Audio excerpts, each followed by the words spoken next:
Кеш жамылып ішкериге тасылған қазақтар. Жуықтан бері Қытай жағынан сұмдық хабарлар бізге еміс-еміс жетіп жатыр. Қазақстандағы ата жұрт еріктілерінің басы Серікжан Біләшұлы белгісіз себептермен Қазақстан ішкі істер министрлігі жағынан ұсталып, үйқамаққа алынғалы, Қытай коммунистері қазаққа сүйілгенін күшейте түскен. Бұл не үшін?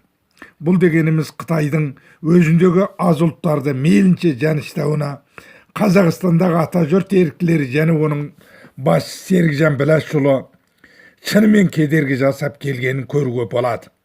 Неге дейсіз ғой? Серікжан Біләшұлы Қытайдың қазіргі өзіндегі аз ұлттарға жүргізіп келген геноцидтік саясатын Қазақстан елбасына, Қазақстандағы тағы басқа құзырлы органдарға, қала берді батыстың адам құқықтарын қорғау ұйымдарына, Еуроодаққа, Еуропарламентке, Америка президентіне, Америка конгресіне дейін жеткізіп отырды. Ол осы ұйымдар ата жұрт еріктілері оның басшысы Серікжан Біләшұлынан алған қолындағы әр қазақтың арызы арқылы Қытай консуләгірінде, Қытай түрмесінде жазықсыз қамалып отырғандығын бір-бірден сұрап, пәкті дәлелменен Қытай күнәсін бетіне басып, Қытайдың зұлым саясатын әлем елдеріне жария етіп келді. Ал жуықтан бері осы құқық қорғаушы қолға түсіп үйқамаққа отырғандықтан батыс әлемі Қытайдың ішкі жағында не болып жатқанынан хабарсыз қалды. Қытайды бетке қағар ешкім жоқ.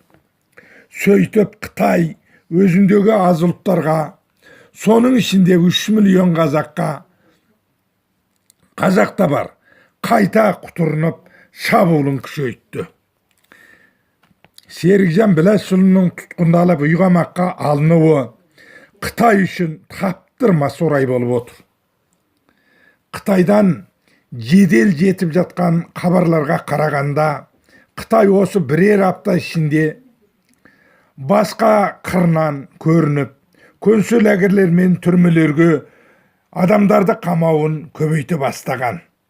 Әрі жас семьяларды ерлі-байлы екеуінде еріксіз тізімдеп, ішкериге жұмысқа апарамыз деген сылтауменен жөткей бастаған.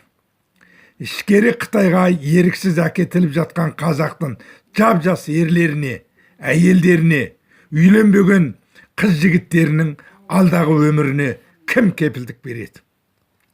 Қытай билігі неге оларды ішкериге әкетіп жатыр? Оның астарында тағы қандай қитұрқылық жатыр?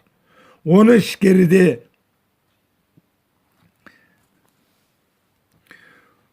оны ешкімде білмейді. Дәл қазір Қытай арманы орындалып жатқан шақ. Олардың жолына тұрып келген Серікжан Біләшұлы үйқамақта. Біз қазақ халқы Қытайдағы 3 миллион қазақтан көп замай көз жазып қалуға тақап келеміз.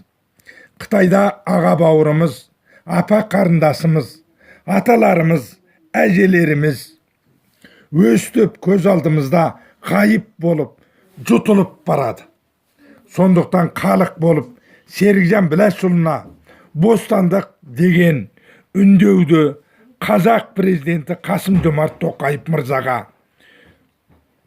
сүйкінет сайын жолдап жатыр. Біз осы жаңа президент елінің жанайғайына құлақ асып, Серікжан Біләшұлын босатып, оның өз жұмысын жалғастыруына рұқсат беріп, Қытайдағы 3 миллион қазақты құрдымнан алып қалуға назар аударады деген сенімдеміз. Құрметпен жазушы Құнанбай Байженұлы. Менің WhatsApp телефоным 8747 287 4006.